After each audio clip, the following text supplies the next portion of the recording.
Welcome to Hartford Next Neighborhood Training Institute. It's Our City, episode number 5. This episode features the City of Hartford's Department of Family, Children, and Youth and the Department of Sports and Recreation. I'm Marion Griffin, Board Co-Chair for Hartford Next.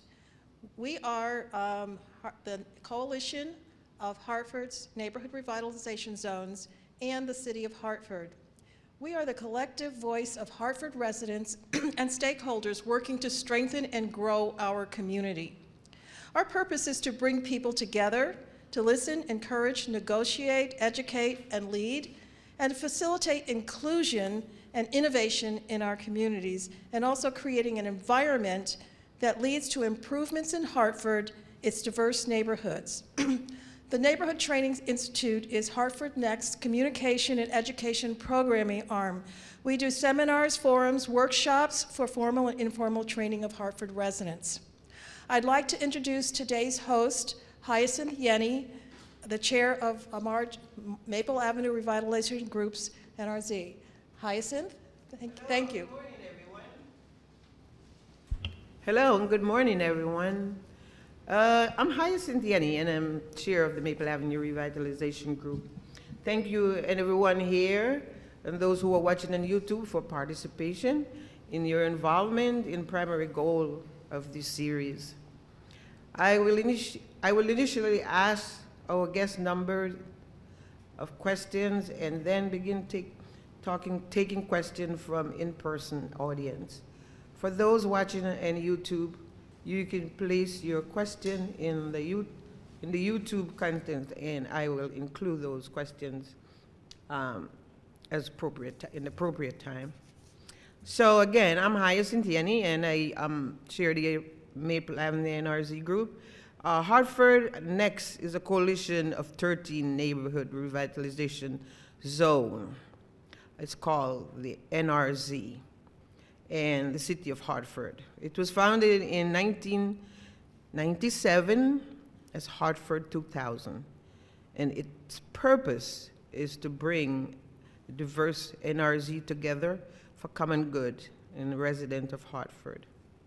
Marge is a neighborhood group, and we started as problem solving in 2020. In the early 20s, and we've branched out into what I said, problem solving and NRZ that works on neighborhood issues. And we are surrounded by South End NRZ and South Green and Frog Hollow and Behind the Rocks. So we are just a little piece in the center. But our most focus is to get people involved in our neighborhood. And most are neighborhood homeowners. Okay, so we are very much a neighborhood group that works on issues around what goes on in our neighborhood. We do have lots of social service. We work with our church. We have schools, we have pharmacies, and we have senior centers. And we do have a lot of other stuff in the neighborhood that is very much closely knit to our neighborhood. And so it's really important. We do have a monthly meeting every second Thursday of the month, which is very well attended. And as I said, we usually work on issues and people come back because they get their issue resolved. And that's really important. So if you're really interested in getting out, we meet at St. Augustine Church every second Thursday at 6 p.m. We do not only have meetings, but we also do what we call meet and greets too. You know, we like to have fun while we do things, not just having meetings. So that is really good. NRZs across the state of Connecticut are created through 1995 Act of the Connecticut State Legislature to improve the quality of life of residents. And when I say that, I mean it's to take the power from government and as resident, take on the city to do the right thing. Let's face it, if you sit and wait on government, nothing gets done. So as resident, we have to make sure we take that initiative. Hartford Next serves as a collective voice for Hartford residents and stakeholders, working to strengthen and grow the Hartford community. Yeah, Hartford Next are one of the, and I remember quite well when that was started because we wanted to bring all the NRZ together to talk about issues and how we could put this one umbrella, and so getting, you know, all the NRZ coming together and talking about their issues and getting help through that organization. And it had served very well. The Neighborhood Training Institute provide programs and education, empowered residents of Hartford, with the goal to increase resident involvement in our city. Today's episode, our city will focus on Department of Children and Family and Youth, Department of Sports and Recreation. So, we're gonna be starting with our introduction. So, we do have the Director of Family and Children Recreation. So could you introduce yourself, please? Thank you so much. Good morning. It's a pleasure to be here. My name is Kristina Baldwin, and I am the director for the City of Hartford's Department of Families, Children, and Youth. And could you introduce your staff? Absolutely, or I can turn it over to them to have them introduce themselves. Both of the assistant directors for the department are joined with me today. Right. Sure. Hi, folks. Chris Marcelli, Assistant Director for Youth Services. Hi, everyone. I'm Shailene Lopez. I'm the Assistant Director for the Early Learning Division in the department. And Brian, the Director of Recreation. Good morning, everybody. Brian Gallagher, Director of Sports and Recreation for the City of Hartford. Wonderful. Well, welcome. So we have a series of questions, and I want to, you know, I'm the kind of person, I like to get my questions in, which pretty much. So welcome again. So, Kristina, how long have you been with the department? Thank you. Yes, good morning. I've been working for the City of Hartford for 10 years, and I have been with the department through its several iterations throughout the duration of that time. Okay. And Brian?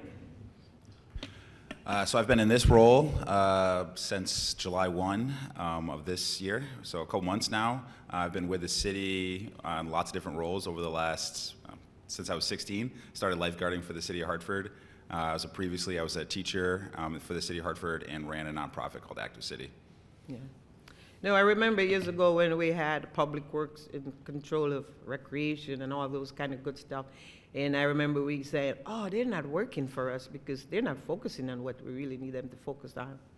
So as the year goes by, Family and Children took over and do a lot of stuff. And they were doing very well, and you know. However, we felt that recreation got lost somewhere. It needed a focus because your department has a lot of stuff going. And what is your main focus for Family and Children?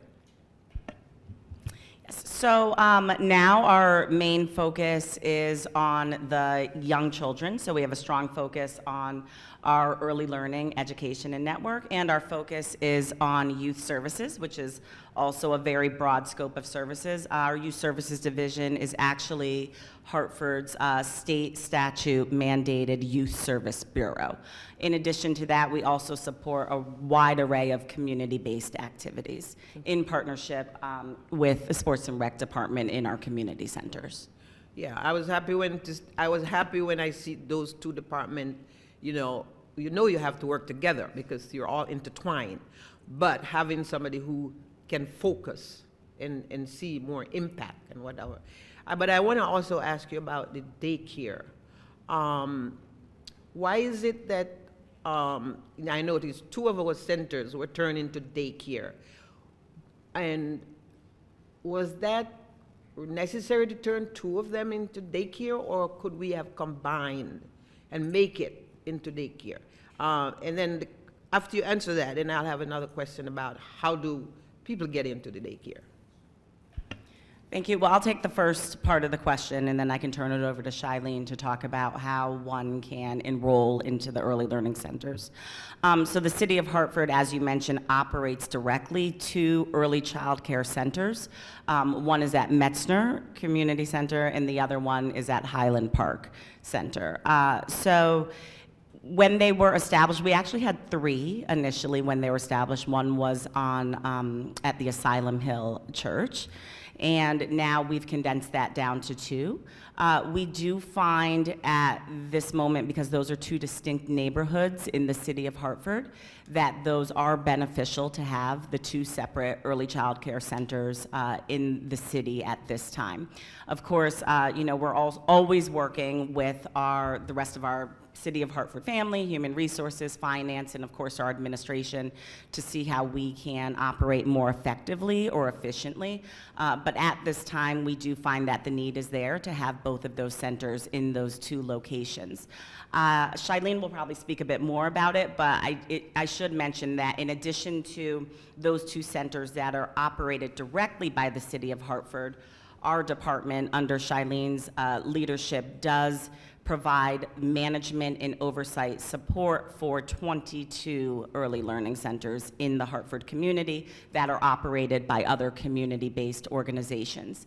In addition to that, we also provide support for, manage, and oversee an additional approximately 160 in-home child care centers, which are called staff family child care centers, and that number is readily expanding. We actually have the capacity to serve about 400 regionally in-home child care centers. So with that, I'll have Shailene speak. So before you go to Shailene, so are these in-home daycare center, are they certified? Do they go through the training to do all those kind of Yes, childcare? yes, they do, and that's part of what Shailene's team works on. So really helping them to get whatever certifications are that they need to help them grow their small businesses. Majority of them are minority women-owned small businesses. So really helping them with the business development plan, helping them to develop the pedagogy for the curriculum for the early learning, and to help get them with any of the certifications that they need to be successful. So Shailene has a team of staff whose sole job it is to work on that with supporting the in-home child care centers. So Shailene, how do I get my child into the daycare? You can go on hartfordearlylearning.com. We just hired a service navigator at the city who specifically, her job is to help residents apply for childcare. Post-pandemic, we really wanted to get the voices of the community. So we started the first parent cabinet that was established in 2022 here in Hartford to get feedback from parents in Hartford to see what we're not doing and what we can do better. So based on feedback, the first meeting was, we don't know where these resources are. So we really worked hard on creating an early learning campaign to get the information out to residents, families about what early learning really is in the city. Like Kristina mentioned, we have over 22 early learning centers throughout the city of Hartford, and we have over 160 licensed daycare providers. But we also do regional work. So we have 26 surrounding towns that we're also working with to help them with their licensing. So like Kristina also mentioned, this is also a small business, so it's economic development that we're focused on in Hartford, but also quality of care. So we offer a range of professional development with the providers, business, pedagogy, but also just that one-on-one support. So we're really excited to have our service navigator that just started at the City of Hartford to really help residents with that one-on-one. I'm kind of old school, so just clicking on the website doesn't really help. You really want that one-on-one support. So we hired a bilingual staff whose really job is to go out to the community and really let folks know what we have available. Did you want to mention the website? Because, Yep, hartfordearlylearning.com. Okay, good. So if I want to put my child, my grandchild or whatever in this center, all I have to do is go through that You can go website? through that. Yep, or you can come straight into our office, and we'll have someone dedicated to help you through the process, because it could be a little bit intimidating enrolling your child into an early learning center. So we really want to make sure that we tailor our services and our support. And these are trained staff that These are trained, licensed right. staff. So our staff licensed daycare providers right now, we just, our staff, Anna completed national accreditation for our providers. So 18 just received, their staff licensed daycare providers received the NATC accreditation. That's a national accreditation. And our centers are also part of the NIAC accreditation. And I'm just going to give our department a shout out as well, because we just got recognized as 1 out of 4 in the nation championing early childhood. So Hartford is 1 out of 4. So it's Hartford, Jacksonville, yep, with National Leagues of Cities. I just got back last night from Tampa from a conference, working with other cities across to see what we can do, where we can improve. So, you know, like I said, we got 1 out of 4. So it's Boston, Jacksonville, and Seattle, Washington, and Hartford. So we're very, very proud of that recognition. And what age group do you take? It's a 0 to 5. So post-pandemic, we did a lot of data. We collected tons of data. It's on CT data to figure out, you know, the needs of the providers, the workforce. So we're currently looking to build the capacity of the workforce. So we're hiring for teacher assistants, teachers, and senior teachers, and others, you know, other jobs within our work to really specialize the care post-pandemic. So, you know, my thing is education, and I always say, you know, I know a few years back, CRT had a lot of issue with their kids. I mean, you can imagine, you know, the government pour a lot of money into CRT, and yet the kids leave the program not knowing their full name or their, you know, stuff like that. So your staff is teaching our kids maybe how to read their colors, the emotional part, the psychological part, so they are getting well-rounded service. Our base is a play, learn through play. So they focus on learning through play. So with 0 to 5, it's really a support system, not only for the child, but for the families. So our centers really pride themselves on engaging families in the community. But like I said, we have in our ecosystem of our early learning community that's really under construction post-pandemic, we have our parent cabinet, we have our licensed daycare providers, and we have our center base. But we also have friends, families, and neighbors. And that is a new initiative that we have in our department because childcare is specific. We know everyone has a certain need. So what we really are focusing on is giving resources to anyone who wants to take care of a child. Because, you know, after the pandemic, people work different hours. You know, I have a grandson who's 6 years old, and, you know, my mother helps with my grandson, and my son's a single father. So it really takes a village to raise a child, right? Mm-hmm. So looking at that concept and that initiative of raising that child in that village, our approach is just providing resources. So we really pride on offering resources. How affordable is it? It's a sliding scale fee, so it's based on your income. But it's very affordable. You know, we just want folks to really apply, not to look at the financial aspect. That one-on-one person would really guide you through the system of, you know, filling out for Care for Kids, of filling out the paperwork, going through the physical. So, you know, our staff and our centers really pride themselves on really being a staple in that community. Great. Mm-hmm. So, Brian, now that you taken over Sports and Recreation, tell me what is the plan and how we're going to be effective? Because again, for years, Hartford has lots of programs, but they weren't coordinated, and so there was nobody going to these programs. So tell me, what are you doing to make sure that we have young people attend these programs, and how are you setting it up? And also, what are you doing for publicity? Can I get on the website and directly just go and see everything happening, like every other town? Yes. So a big piece, you know, I grew up in Hartford, grew up playing sports in Hartford, and you know, I really believe, you know, somebody once said Hartford has it. I really believe Hartford has it, just no one knows. And so a big piece of what I'm trying to do with this new department is change that and change accessibility, make it so everybody can kind of figure out what's going on in the city of Hartford, not just what the city's doing and my department is doing, but what other groups are doing in the city of Hartford. For the last 25 years, recreation has been parts of other departments, but it hasn't been a standalone department. And so now it is a standalone department. But for 25 years, other people have stepped up and ran programs in the city of Hartford. And I'm looking to bring everybody together and figure out how we can do it together. You said it takes a village. I 100% agree on all levels, even with our department. And so how we can partner together with other groups and make that happen is what I'm trying to do. In terms of trying to help other people figure out, so we use MyRec currently to register for programs. If you just Google Hartford MyRec, it's hartfordct.myrec.com. I actually have some little flyers for you if you want some. And if you go on that website, we list all of our programs. We're really trying to push that right now, get people on there.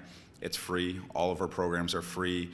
We use that to track people coming in and out of the facilities. So everybody who comes into any of the rec centers, they log in through MyRec. They get a scan card, just like if you were going to the gym. So we can see who's coming in and out, and that's also how we register people for programs. And so a big piece right now is pushing those things. Two of the things I just started recently is our street team and our community engagement staff person. So I have two different, like the street team is an idea, came up years ago with the YMCA in Hartford, was to bring the programs to the community.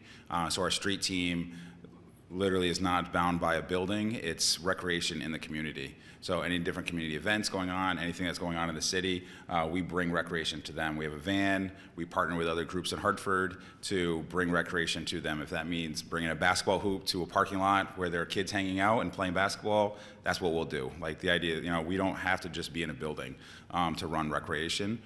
So that's the street team, and then our community engagement was our most recent hire. This person is working with different community groups to promote all programs throughout the city. And for instance, meeting with the Athenaeum recently, they've got tons of programs for kids, and it's free for Hartford. But I live in Hartford. I got 3 kids. I had no idea that existed. And so how can we promote that? How can we get that out? And so I have a person whose sole dedication is to find all these different programs, including the programs that we run, but then help promote that throughout the city. So now, we have so many schools in Hartford, and for years that, nobody from recreation ever go into the school and say, hey, we have some programs for our kids, or promote things. What's your plan, and do you have enough staff to go to each one of these schools that we have to promote the programs that you have, and making sure that our young people are, not on the street instead of being in a program in a recreation center? Yeah, so I worked with Hartford Public Schools. I was a teacher for 18 years, and I get it 100%. And we need to connect better with the Board of Ed and try to figure out better ways, not only to promote programs throughout the city and working with them to do that, but also to partner with them and other organizations in Hartford to use those facilities and figure out ways to help that, right? One of the struggles for groups in Hartford to run programs is facilities. There's lots of outdoor space. We have tons of green space in the city of Hartford, but we don't have any indoor space. And so when it comes to wintertime, where do all these programs go? And so what do the kids do during the winter? And so trying to utilize that and partner with this, the city or the Board of Ed to do that. We ran a program with the Board of Ed this summer when I first came on called Night Gym. We partnered with them and Active City. We ran 4 gyms throughout the city from 5 o'clock to 8 p.m. Monday through Friday, and we partnered with Active City to bring in different programs, and it was free to Hartford residents. We had about 1,000 kids registered for that program, and we're doing activities throughout the city all summer long. Okay, so how does sports and recreation get funding? Our funding comes through the city budget. We do, work on trying to get some grants. We just received a small grant to do a program called Midnight Basketball. So that started 2 weeks ago. So Friday nights we have midnight basketball at the old Cork Middle building, excuse me, in partnership with the police department and the violence prevention department for the city of Hartford. And so it's from 7:30 to 9:30 is 18 and under. 9:30 to midnight is 19 and up. and it's free. Just come play basketball, stay off the streets. And so we were able to fund that through a grant from Inspire, which is a program based out of West Hartford that partners with other police departments throughout the state to do other programs like this. So Kristina, how do we, as a city, under the department, measure the health and wellness of all what we're doing here, you know, recreation, whatever the case may be? Because I mean, as I said, I am involved with the South End Wellness Senior Center, and we see the impact, the program that we give to the seniors, how much it affects them in so much positive way. And so I want to know, what do you guys do? How do you measure? Sure. Thank you. Yes. So data collection and outcome measurements is a high priority in our department. We have invested a lot of time and resources into data collection. Shailene referenced earlier a new data study that we embarked on post-pandemic, specifically for our early learning communities, whereby we assessed the early learning community in Hartford to see exactly what the impacts were as a result of the pandemic, where the children were, how the children's growth and abilities and wellness development had possibly been delayed. It was anecdotally our experience that, you know, there was definitely a delay and impact as a result of the pandemic. We wanted to have the data behind it to back that up. So we did partner with Connecticut Data Collaborative to do so, and they did release, we actually released publicly through a press conference and a presentation their report. So you can also access that through our city website as well, or through Connecticut Data Collaborative's website. In addition to that, on the youth services side, we are actually charged through our state mandate to have a very robust data collection system. So Chris's team oversees, on the youth side, all of the data collection as it pertains to youth. And when we talk about youth in our department, we're talking about young people up to age 25, so anyone under 25. And we actually established on the youth side a Hartford-specific data collaborative that birthed from the Connecticut Data Collaborative.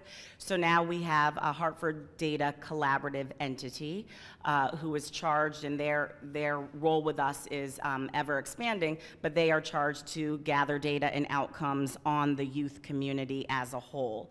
So not just the programs that we run in-house, but also for our collective youth-serving providers.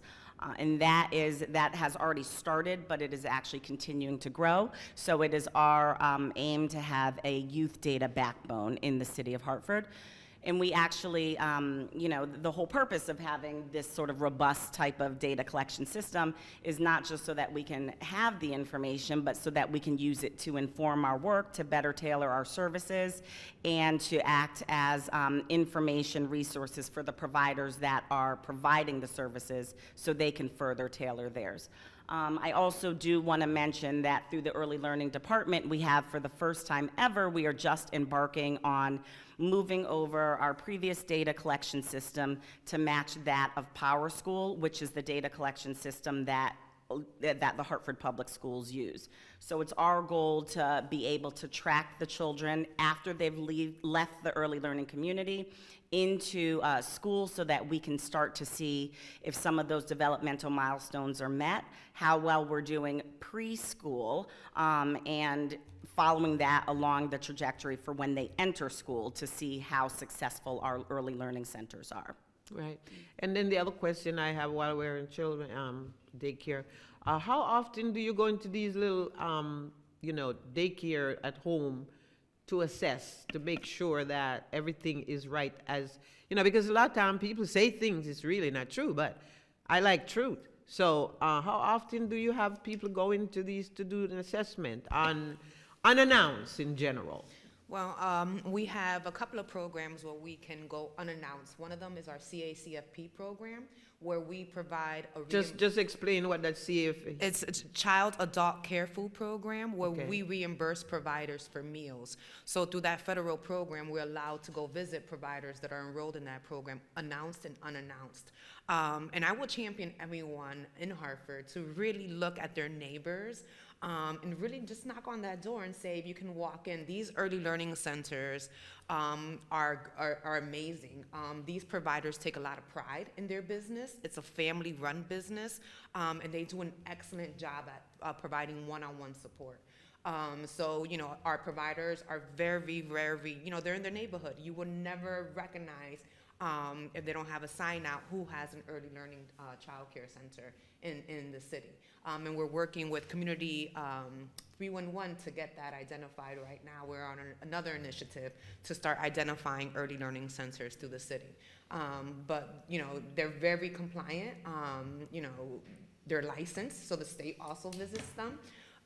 Being a licensed daycare, so it's not something that, it's not regulated, I would say. Oh, good. All right. So, Brian, who are you partnering with your program now that you're in charge of recreation? Everyone. Everyone? What are yeah. some of the names? So I try to partner with as many people as possible, right? It takes a village. And I think, like I said earlier, as much as we can work together to make this happen, I think it's great. And so, for instance, right now I'm working on a collaboration with Active City, Inspire, which is a funding organization for girls' sports programs and other girls' programs for the state, the YMCA in Hartford, and the city to do girls basketball, right? And so we're trying to piece that all together because we have lots of different things. Right now, Active City partners with lots of different organizations to do sports pieces. And so Active City has a partnership with Hartford Hurricanes to do a girls basketball program. They're small and they're growing, but they need space. They would like to be able to have a league to play in and stuff like that. That's not AAU. That doesn't cost millions of dollars. That's affordable for kids. And so we're partnering. We took that collaboration and then put them together with Inspire to help fund it. Inspire is also working to put together a citywide league. And then the YMCA has the gym to partner with them as well. And so through that collaboration, everybody has a piece that they provide, and we're able to provide it for the kids for free. Yeah, you guys talk about everything else, but where does the school fit into this? This is where our children are. Yep. Shouldn't maybe Christine and you sitting down with the superintendent and say, hey, why should I use the Y when I have school sitting there? How do we do something like that? Maybe get the mayor a part of it. Just get somebody a part of it that can say, hey, let's be real here. We have all these empty school after hours. Why aren't we utilizing that? Yeah, so 100%, and trying to figure out a way to do that is definitely key. I think it's something, when I first came on and sat down with the mayor, it's definitely something that's a priority that we want to work on. We've talked about already setting up. We've, part of the gym program this summer was kind of an inroads into doing that exactly, to try to set it up with the schools to be able to do that as well. The other thing I would like to add to, because, I would usually tell people, go to the city website and you'll find this and that, and they'll go to the city website. Is that city website updated like every other town that you can go and push and get everything you need? So we're All working the on answers or that's one of the questions? things that's big for us right now, is trying to make that happen, right? So we're hiring staff right now. We have some staff that are doing it currently to try to make sure that happens, right? So my community engagement person that I just hired, that is her sole job, is to make that happen, right? There's no sense of having data that's not up to date. And so one of the things that we're looking to do is to set up an asset map of all the different programs that are existing in Hartford in the recreation realm, but then have that updated regularly. Active City tried doing that a couple years ago, but didn't have the bandwidth to be able to keep it up. And that's what's hard, right, is that piece of it, because things change daily. So you have to have somebody in staff that can always Yeah. update stuff. So we just hired somebody. They started last week. That's their sole job, is to not only find those programs, collaborate with those programs, but keep all that stuff up to date. Well, my other pet piece is, what's the plan to make sure when spring comes or summer comes, our swimming pool are working and back on track? So yes, 100%. So when I first came on, the pools had already started a renovation, which was, desperately needed. And so I jumped right in, got real involved with the pool piece. I'm a pool person. I grew up lifeguarding for the city. And so that's a big piece of what I want to do and make that happen. So my department worked really close with DPW to stay on top of contractors to get that done. And all the projects just recently got finished. We're ensured that they will work for the spring, and we set up a calendar. In the past, the schools would end, and then they'd start working on the pools, then the pools would open, and it was tough between the different departments and who's doing what, and then also the pools sit for 10 months. We live in New England, right? And so you have a hard winter, it's hard on those pools, and then to get them up and going. So we've actually just put together a calendar.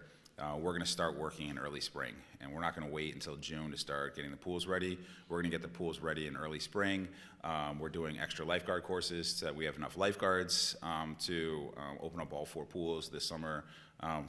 From the day that the kids get out of school, those pools will be open. Right, because as you know, usually what's happening, and our kids will be training, other towns take them because we are the last one to hire them, and that's almost the end of the summer. Yep. So we do have to get our act together to start doing the right thing to make sure. And the Goodwin Park, sat there for months. Yep, green. And with green water in it. And I'm hoping that it really is fixed and not just, sitting there waiting again for us to put water in and it doesn't work, the pumps doesn't work. Yeah, so the contractors are on the hook to make sure that it works come spring, and we're going to test it early on. We'll put water in that pool and make sure that works well before the summer starts, so that it'll be ready to go. Well, good. If you can do all those things and make it work, I'll be your biggest champion. I mean, I like when things work, I get really frustrated when we sit and things and nothing moves. So I'm going to see if there's anyone in the audience that have any question. Anyone in the audience have any question? Brian, can you, hi, as a former lifeguard, Stan, do you operate that? As a former lifeguard myself, you're a former lifeguard. How are you going about addressing the shortage that we've had? A big piece of it, one, we needed to make it so that it pays what other places pay, right? And so when I first started lifeguarding for the city of Hartford, a very long time ago, the city paid $10 an hour and everybody else paid $6. So everybody wanted to go work for the city. The city was full of lifeguards. We had tons of them. But over time that we didn't keep up.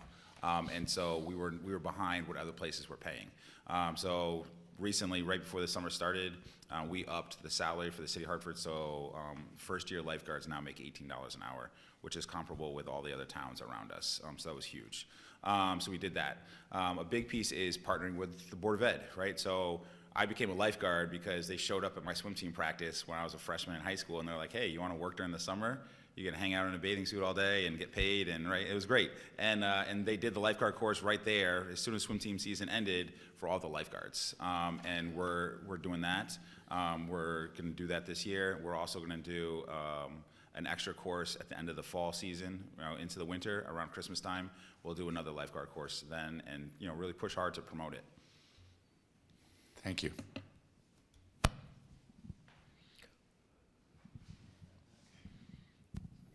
Thank you. Hi, Mr. Gallagher. Long time no see. I'm here as representative of a parkour gym in Manchester. I'm an owner along with these two here. And I'm here to propose an idea or simply ask a question of, I'd like to get involved more with the community. I was born and raised in Hartford, and I'm a big fan of movement, and I think it's very important for the youth to be able to have outlets to use their energy and kind of stay off the streets. And so, with my gym, although it's in Manchester, we also have obstacles in where we can bring things and host events. My question is, for a gym that wants to be more involved in the community, what things can we do on our part to help contribute to this idea of sports and recreation?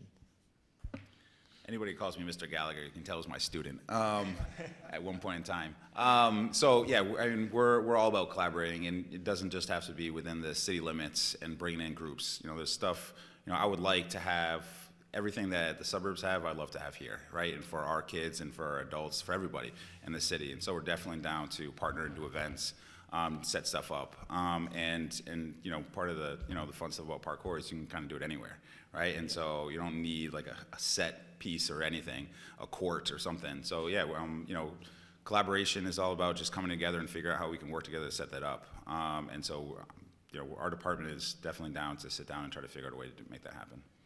Thank you.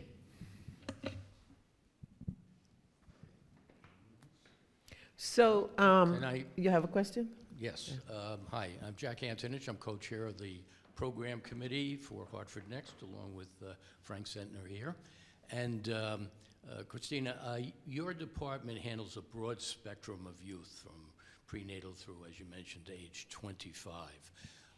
Currently, there's a program called the North Hartford Ascend Program, which promotes a cradle to career program, which is kind of like in parallel with what you're doing. So could you just give me an idea about what your level of interaction is with that program? Yes, absolutely. Thank you for the question. So our department actually has a great deal of interaction with the North Hartford Ascend pipeline. For the funding that comes to the city of Hartford, that funding comes through my department and we manage it.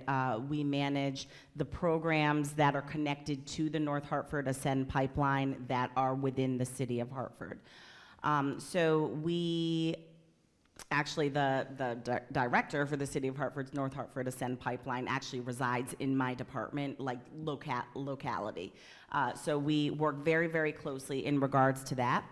There are an array of programs and services that both Chris and Shylene oversee, the programs that reside within the north end of Hartford.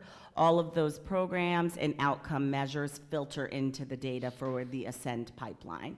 And so as far as the city of Hartford goes, we have the management and oversight of those programs, working with the providers of those programs, and working very closely with the North Hartford Ascend pipeline team, both internally and through Connecticut Children's, to make sure that we're meeting those outcome measures that fill into the overall goals of the Ascend pipeline. We also, our staff are also sit as part of the working groups of the North Hartford Ascend pipeline. The staff that's here, our staff member in the audience, Sherelle, right there as well as other members of our team. So we are very closely connected and involved. We have also been very strongly partnering with the North Hartford Ascend pipeline on the career navigation piece, the pilot that was just launched in collaboration with the Ascend pipeline.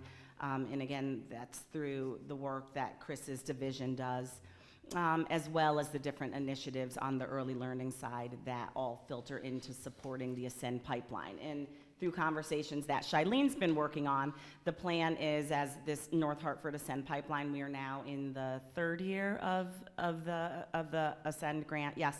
So what Shylene's looking at is seeing where we are with the North End Ascend pipeline, and seeing how maybe some of those services and programs can be replicated in the future in the South End or in other ends of the city. So really using this as a pilot program to help inform us on how we can replicate that work citywide.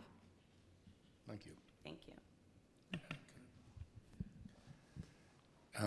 I'm wondering if Chris could talk a little bit about the kinds of programs that are available for older youth, high school and post-high school up to 25.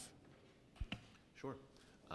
So the purpose for which the youth definition goes up that high usually has to do with workforce-related stuff, right? And so we were just talking about Ascend. We were actually just having a conversation recently with Director Jackson about Ascend and about doing more workforce development work together. So stay tuned for some of that. But in terms of ongoing work that's already happening, a big portion of my division's budget every year is actually dedicated to your youth workforce development programming already. The largest aspect of that would be the Summer Youth Employment Program, which is nominally run through Capital Workforce Partners and with a variety of other community partners in and around Hartford who provide work opportunities to youth every summer. I think on average for Hartford, that's around 800 youth per year who get learning work opportunities in the summer through that program. There's also the Hartford Opportunity Youth Collaborative, same sort of definition. I think that one, the ages is 16 to 24 is the youth definition they use for that. Working with Opportunity Youth, trying to resolve a lot of different issues related to youth who fall into that category. Yes, there's workforce stuff. There's also other things going on there. Other things for older youth, you know, so we do as a division a lot of sort of the youth justice oriented work that being the Youth Service Bureau for Hartford that we are mandated to do by the state. You know, that's less about enrichment programming and more about interventions that need to happen. So we do handle issues related to truancy, you know, and we handle issues related to these youth who get involved with the justice system in one way or another. A large portion of that is diverting them away from the justice system and bringing them other services to get them off of that path. I'm not sure if that fully answers your question. No, that's good. Thank you. Thank you. Okay. So, Brian, I want to ask you a question about, now you're doing recreation. Are you partnering with any businesses? Because sometimes, you know, there's so many businesses out there that you can tap into to sponsor a program or something like that. Are you reaching out to your businesses in the city or wherever to get some help or support? At the moment, no. You know, one of the things that, you know, we're working on with the city is how to bring in more money and stuff like that into that. And so it's something I'm working on, trying to figure out ways to bring in grants and stuff like that. And with that, also tapping into some of the businesses in the city as well to figure that out. At the moment, no, we're not. Okay, so challenges. What are some of the challenges you guys are facing? Both, you could, whichever. I'd probably be speaking for both of us, but Yeah. I would say staffing and workforce development is a huge challenge. Much like you had mentioned about the shortage of lifeguards, there's also a severe teacher shortage as well. So we are dealing with that, especially on the early learning side. I would say that that is one of our more significant challenges, right? Especially post-pandemic, the workforce looks a bit different. People have sort of different expectations on how it is that they are going to engage in the workforce. So we've really been working hard and very closely with our dedicated human resources department to come up with some innovative ways to help support the ever-changing workforce. So in addition to that, I would also say that was mentioned earlier would be the marketing and the promotion. We have a ton of great services and resources. We are very much the ones that are dedicated to providing the services to the residents, but I think it's also important for folks to know that we are our residents ourselves. We all live here in the city, not just work in the city. We raise our children, our grandchildren here. This is our home, our community, so we're very dedicated to it. But just making sure that our fellow residents in the broader community is aware of all of the resources and programs and support that we provide. So do you ever have some strategy around maybe, you know, looking at college kids that may be coming out of college? And another thing, the big incentive is, what is there to make me want to come and work for the city? You know, I know money's everything. And if it's not attractive, they don't want to come. So how do you strategize around something like that to make sure, you know, even our young people in high school at, you know, senior year, how are we trying to attract them to come into our system? Yes, so we do, you know, especially in our department and in now Brian's department as well, we do have leadership development types of programs. We do open up our doors to interns. Chris had mentioned the Summer Youth Employment Learning Program. We traditionally, not only do we, you know, provide the funding support for that program, but we also act as a host site, a workplace, so that we can have young people come in that are in high school or in college to be exposed to what it's like to work in the municipality. Actually, we have a very recent success story whereby we had an intern that was with the Youth Service Corps program. For those of you that are familiar with the Mayor's Youth Service Corps program that's operated through our piece of the pie, we had a young person that was placed with us for their internship opportunity. And I'm very, very excited and proud to say that this young person now has a permanent, full-time, sustainable job with us. They are actually the executive assistant for Shailene in our early learning department. And for that young person, that's just a life-changing opportunity.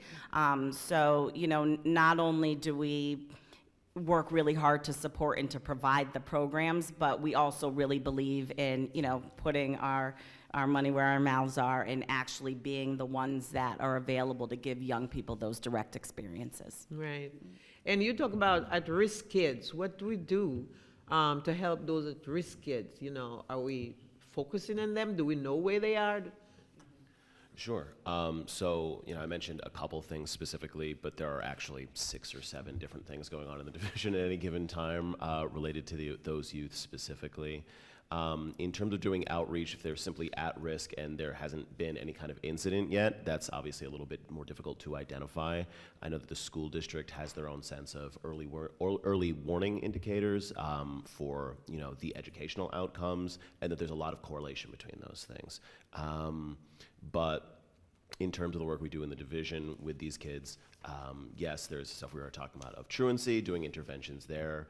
There are other things that you can get referred into the Youth Service Bureau for without it, you know, having risen to the level of a crime. There's a whole category for that. There's the truancy, but there's also defiance of school rules. Those are the 2 that would be school-based, where we'd get the referrals from the schools.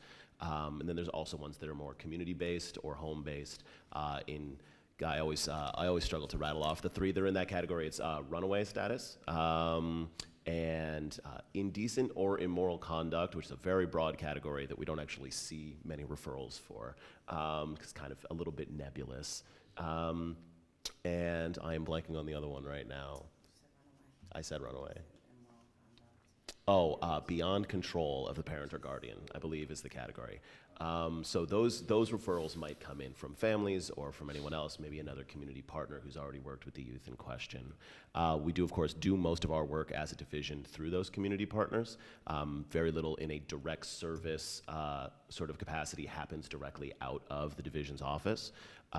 We have great partners. You know, we were just talking on the workforce side about the Youth Service Corps. OPP, our piece of the pie, is a great partner on that for youth workforce stuff. Capital Workforce Partners, big partner on workforce issues. For truancy, what? Yes, for youth violence. For the truancy stuff, the Village is a major partner and have been for a long, long time. For youth violence intervention work, there's a whole host of partners. You know, we get informed by the police department every time there is a violent incident with these youth, and coordinate the calls with the police, with the new Office of Violence Prevention. You know, Siobhan Campbell and that office are also becoming a close partner now that that office has been established by the new mayor. With the HVIP specialists from the hospitals, and I always forget what HVIP stands for, but the hospitals in the area have those professionals who are specifically assigned to handling these issues internally. They're on those calls. Other community partners are on those calls, depending on the nature of the incident, depending on the youth in question, what their situation is, and who might be the most appropriate service provider. So those calls are about sort of bringing all those partners together to say, what's the information we have? How do we make sure everyone's working with the same information in trying to serve this youth? And who is the most appropriate to take point on this? So, you know, for instance, I think Roca came up in conversation. If there's an incident regarding a young woman in the city, you know, we're going to have Roca on that call, and they are likely going to wind up taking point, right? But also Compass Youth Collaborative is on all of those calls. They are very closely involved in the violence intervention and prevention work. So that's something that some of my staff spend a good chunk of their time on as well.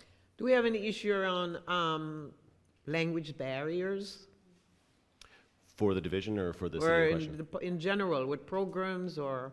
Yeah, we have fully bilingual staff on as part of our division. I would say a vast majority of our staff family child care network are Spanish speaking, so we definitely have staff that are bilingual. We also invest in translation services, so we have translation services that are present at all of our meetings on the early learning side, and all of our marketing materials and promotional information are also dual language. Wonderful. Brian, I just have a suggestion that, you perhaps get your staff to get into the schools, individual schools, and start doing a presentation and the programs that you have to offer.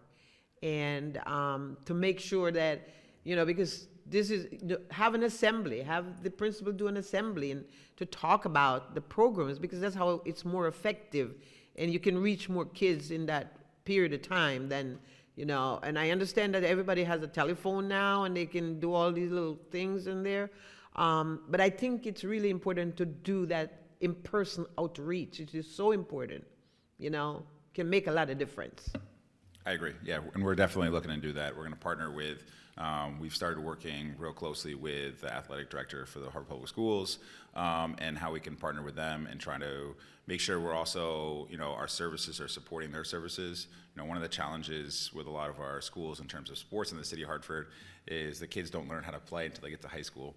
Then they're playing on a varsity team against another town where the kids have been playing since they were 5, and it's not fun for anybody. And so, we're working closely with them to try to make those things happen and try to develop those programs early.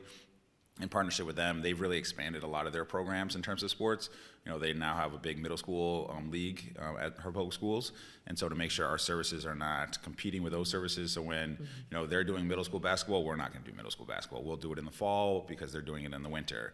We're going to do flag football this spring. They do a flag football program in the spring for middle school kids, so we're going to focus on elementary school kids, right? We're going to try to piece together as much as possible with them so that we're all in line so that kids can learn.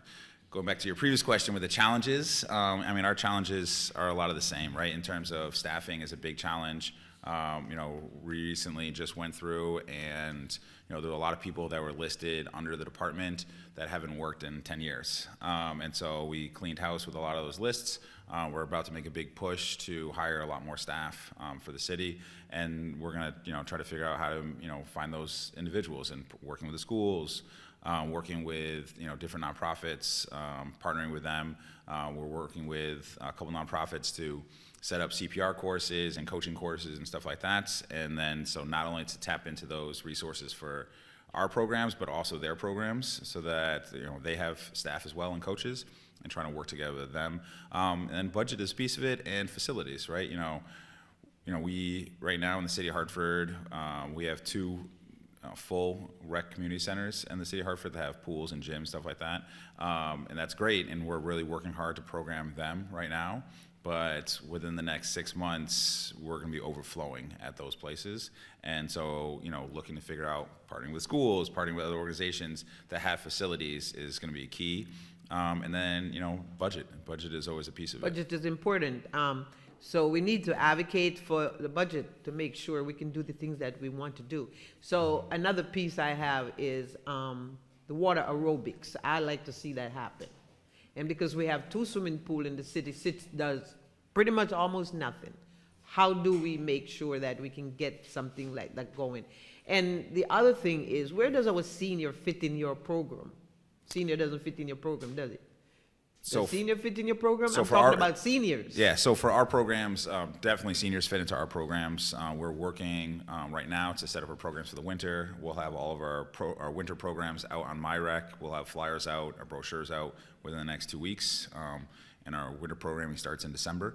And, in the past, the department has done kind of just drop in, show up, and stuff like that. And so one of the things we're switching to is to still have the drop-in for people who just want to be able to show up and jump in the pool, use the gym, go in the weight room, that kind of stuff. We're also really focusing on programs. And so we're going to have set times for water aerobics for seniors. We're going to have set times for swim lessons, lap swim, or we're going to do a very wide spread of aquatic programming coming in December. We will have swim lessons for parent-child, which starts at 6 months, all the way up through adult swim lessons with set times, set levels, everything starting in December. And we're working on setting all that stuff up right now. We'll have lap swim, water aerobics.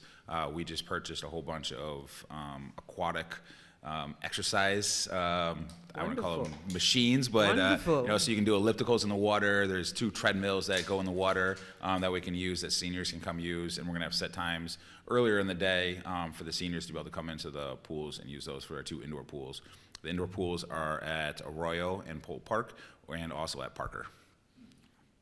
Wonderful. I love that because I've been talking to our seniors at the Senior Center, South End Wellness Senior Center and 830 Maple Avenue, which we have, you know, people in their 90s, even 100 coming on a daily basis to do their aerobics and, you know, and all the good things that they do. I mean, swimming is so great for you in terms of that too, because, you know, it's a lot better on the joints. Yeah. And especially, so Polk Park, Arroyo, the pool there has a walk-in entrance, and so you can walk right into the pool, so you don't have to like go down a ladder or steps or anything like that as well. Yeah. And you said something about, and I've noticed that a few years back, we used to have a program in Polk Park that, you know, you have those little 3 to 4 year old come in and they would have programs like either the soccer or something like that. And as you said before, I always go to these basketball games where these suburban kids already got it at a certain point, and our kids don't get it. And they usually come in not knowing even how to shoot a ball or something like that. How do we make sure we have kind of an organized kind of a program that says every Saturday you come here and this is what we do? So we're doing exactly that. So starting this winter, we'll have the rec department running a basketball program called Saturday Hoopsters. It's a program that I started with Active City many years ago, and so we're going to be in partnership with them. They're going to run their Hoopsters program through their gyms that they use through the Board of Ed. We're going to run it at the rec centers. That's going to be on Saturday mornings, starting for 5-year-olds all the way up through 12-year-olds to learn how to play basketball. Saturdays, we're going to do a soccer program, doing the same thing, teaching the kids how to play soccer at a young age. That's going to be on Sundays in the gym. We're partnering with the other community soccer groups in the city of Hartford to help promote and bring in kids for that and to set up a program. We're doing volleyball 1 night a week. We're adding flag football in the spring. We're going to do a t-ball softball program in the spring. We're working in partnership and collaborating with a couple of different groups for that as well. For that exact reason, right? You know, the big piece of, you know, what I'm trying to do is promote those programs and try to develop those programs. I grew up playing sports in the city of Hartford. It helped me go to college. I thought I was going to be a pro soccer player. I'd like to say it's because I got hurt that I didn't make it that far, but it may be other reasons. But I was able to, you know, pivot and make sports my life. I was a PE teacher for 18 years. You know, I used to joke around all the time that I'm a pro athlete. You know, I don't get paid what LeBron plays, but I still get paid to play sports every day. And so, you know, I'd like to continue doing that with now in this department, and I encourage other people to do the same. You know, I was able to take my passion of sports and continue doing it forever, and get paid to do it. So I think it's a big piece of what we're trying to like promote and do, and doing that through all these sports programs. But it's got to start young. You know, you can't wait until you're 13 years old to learn how to play golf or anything. It's too hard. And then especially to go compete. You know, we have our softball teams in Hartford losing, you know, 15-0 to the suburbs. It's not fun for them. It's not fun for our kids either. And so we got to start young and try to get them involved in these sports programs. Yeah, the focus has to be on our Hartford kids because, 100%. You know, it's a hit and miss most of the time for years. And so I like to see the focus on our Hartford kids to make sure they get what they need. Is there anything else that you guys would like to mention before we wrap it up? Anything?